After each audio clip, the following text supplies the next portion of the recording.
Great leaders don't innovate the product, they innovate the factory. And yes, obviously great companies are built on innovative products and services, but those are the result of great leaders looking at what are the ways that we're structuring our company, what are the ways that we're leading and managing our people. Our people are going to create the innovations. And so what we as leaders need to do is innovate the way that we're letting them work. I opened Under New Management with the story of Frederick Taylor, who sort of invented the first management Bible, if you will, and really, was that epitome of kind of the micromanaging manager. Got a lot of efficiency done, but kind of drained the soul of it.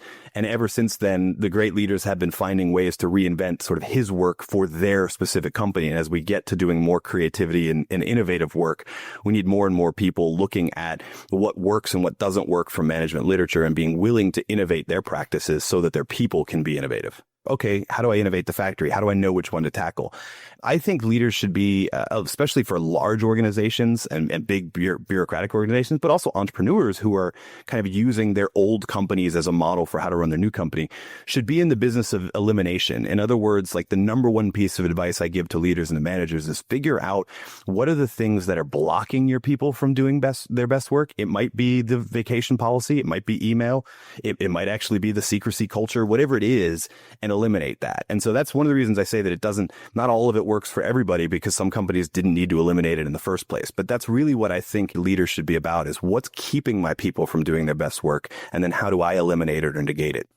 I think one thing that every leader who's listening has to ask themselves is, what is leadership going to look like in the future? What do you think are some of the next big changes, and what would you tell leaders in terms of what they can be doing to prepare for what's coming? Because things are changing so freaking fast. Yeah. So there's a couple things to unpack there. So to kind of answer the second part of the question first, one of the things I wish I wrote, I wish great leaders don't innovate the product, they innovate the factory, was my idea, but it's Dane's.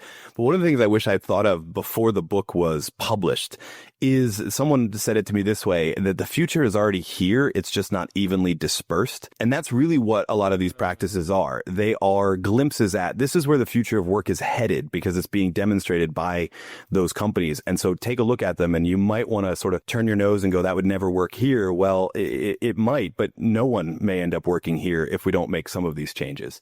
The other question really speaks to Clay Christensen's work on the innovator's dilemma, the idea that companies like Netflix get big because they noticed a small part of the market that bigger companies said, it's not worth it, right? Netflix actually attempted to get bought by Blockbuster, right? Attempted to say, like, we'll handle all of what will be your online demand for movies. And Blockbuster was like, that's not worth it right now.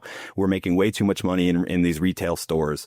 So it wasn't worth them investing in. But to a small company, that little niche of the market is enough to sustain themselves. And then they use that niche to scale up and to move up market, as Clay Christensen would say. And so that's the biggest piece of advice for leaders in big established companies, is don't neglect those small things that might not look like they have a justifiable ROI. If you can kind of break even on it, but still establish a foothold, you'll have a better sense of where the market is going, and you'll be able to sort of adjust with it. It's the companies that do that have sort of Netflix insurance, right? Because they already do have a foothold in that area. So when the market shifts that way, they can make the pivot way easier than a company like Blockbuster that's just been ignoring it for decades.